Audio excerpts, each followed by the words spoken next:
Section assessment, decimals, fractions, and percents. This is question 1. Write 2/3 as a decimal, round to the nearest thousandths if necessary. So this 2/3 here is going to be a repeating decimal, so it goes on forever. And I divided my calculator and go out to 3 nearest thousandths as my thousandths place, and as my check digit. And it's a round to the nearest thousand, so I have 0.667 for my answer. Question 2, write 0.49 as a fraction reduced to lowest terms. So the 9 is in the hundreds place, so I write it as 49/100, and that's in simplest form. Number 3, identify the decimals labeled with letters A, B, and C on the scale below. So I have one similar to that. And let me pull that up if I can.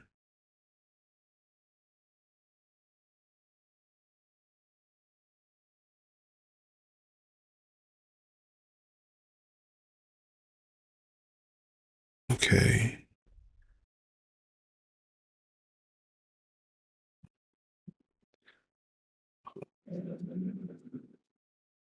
There we go. And let's see if I can make this a little smaller. And I'll drag it over. And let's see how it looks. Okay. So you see here, if you see here, it marks out at 45.01.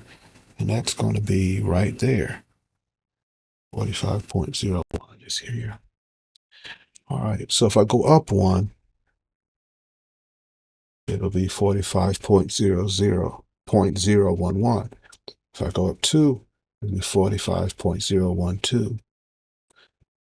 So, and that gives me my B. So if I start here to 45.10, is that 01? Yeah, 0.01. And if I count down from that 10, it'll be 45.09. Yeah, that's a 01 there, 010. If I count down from it, it's 45.009.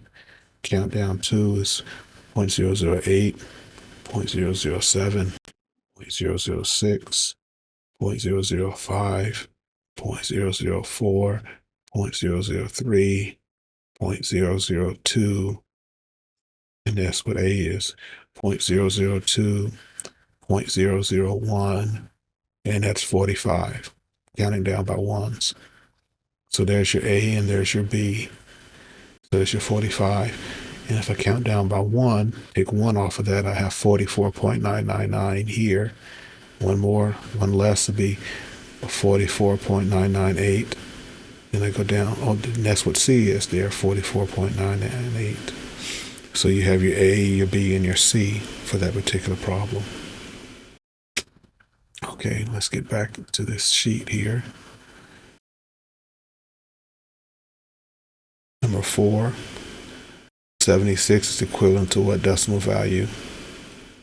So here I take the time, it's a percent, so it's going to be something over 100. So I'll put 76 over 100 here. And then I can just divide this out, and I end up with 0.76 for my answer. 174% is equivalent to what fraction in reduced terms? So it's a percent, so it's going to be some parts of 100, 174 parts over 100. Both of these even numbers, so it simplifies to 87/50 for my final answer.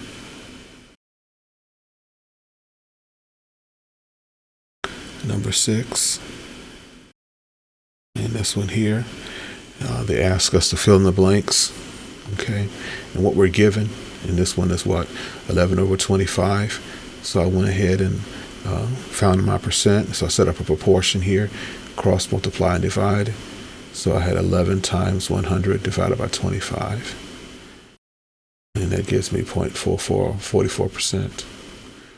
The 44% is there. And as a decimal, that's going to be 0.44. Okay. And the next one, what are we given?